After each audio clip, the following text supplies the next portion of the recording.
Hi guys, welcome to my bullet journal, Dumspter Fire, whatever goes bullet journal.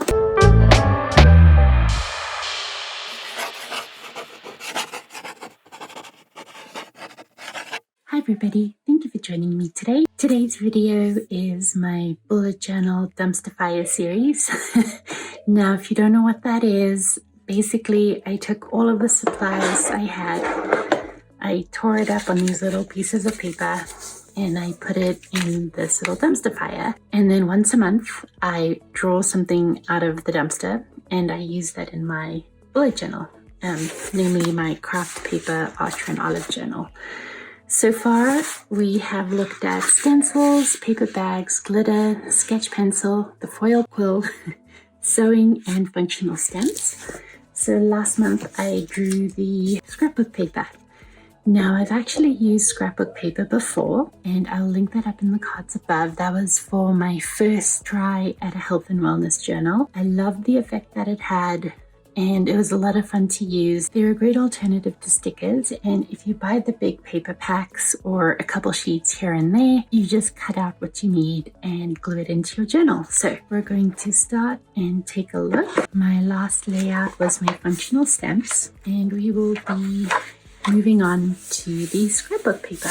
So ideally, the scrapbook paper you want to get a hold of is the thinner paper. Now, this is called the cardstock paper, but it's not actually cardstock paper. It's a thinner, it's a little bit thicker than your standard copier letter paper, but it's thinner than your cardstock. You can use the cardstock. It's just going to be bulkier, the pages especially, depending on where you glue it. Now, if you're anything like me, you're going to end up gluing everything in the same spot throughout your journal, so you're going to have chunks here and there of your journal. So just keep that in mind. We're going to stick to the thinner cardstock. Now, this is the Recollections Fashionably Chic collection, and I'm going to put together a layout for you using this cardstock, using the scrapbook paper. And we're going to see what we can put together. So I hope you enjoyed today's video. I've mentioned before how I like to use art journaling for inspiration for weekly layouts, and I'll link that video up above. But this video, I have combined both. The first layout I'm showing you is my artistic creative art journal layout. And then the second layout I'm going to show you is how you can translate what you've practiced and what you've learned into a more functional layout. Now, I have sped this video up for obvious reasons, but I wanted to make sure to include some of my process. You can see me go back and forth, moving papers back and forth, trying different things. And that's exactly what an art journal is for. It's for making the mistakes, it's for figuring out what works and what doesn't. And so I'm a huge advocate for having an art journal, especially if creative bullet journaling is something you want to pursue. I also wanted to talk about the kinds of papers I choose. At the beginning of the video, you can see the massive stack of papers that I had to choose from. And I tend to look for elements that I can cut out. So for example, the big flower that I cut out, and then kind of accent pieces, which is the circles that you see me cutting out now. And then I want fun, loud kind of paper that stands out, which is the larger circles that I hole punched.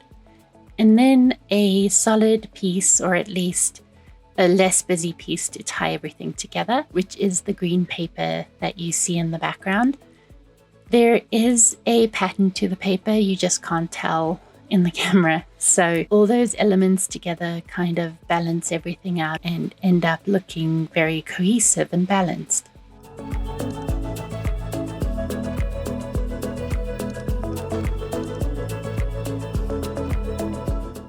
Now, since this is an art journal, I tried multiple different things. For example, I grabbed this tag and added this tag to the layout.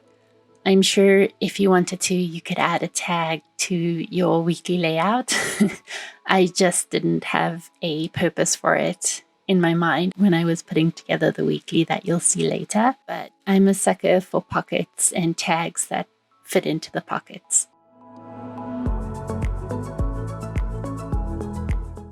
So the quote I'm using is from a Taylor Swift song. I've been listening to her a lot, so she was kind of stuck in my head. So that's what ended up coming out on the page. The layout is actually pretty bright and happy considering the lyrics.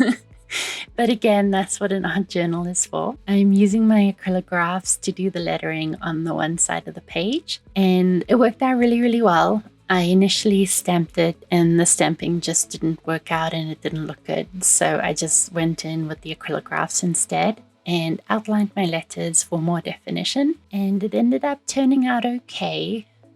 Again, it's an art journal, it's a practice journal.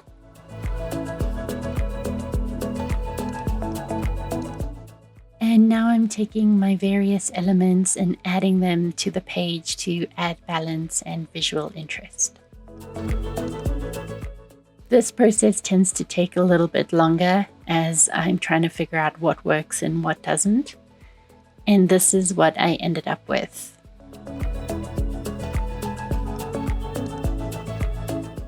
So here you see me translate some of the elements I came up with in the art journal into a weekly layout. I decided to use the pattern green paper for the headings for my days of the week. And just to kind of give it a bit more of that rough texture that you see torn out on the corner pieces, I just ripped the pieces, and my intention is to go and letter over top of the paper. Now in my art journal, I made a pocket using these pieces of paper, but for my weekly layout, I just glued them down.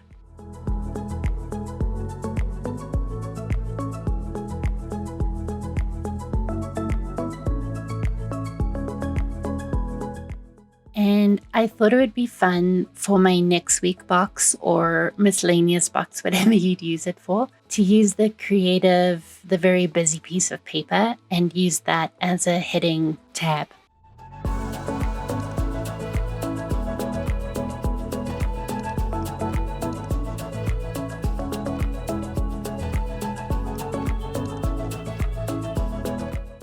I actually really loved how this turned out. It's very summery, it's very bright and fun. So scrapbook paper is definitely something that you can incorporate into your bullet journal to give it the pops of color and fun elements that you might want to add. So I hope you enjoyed today's video, and I hope you give scrapbook paper a try in your own bullet journal. As always, if you have any comments or questions, please don't hesitate to reach out below. Thank you so much for your time today.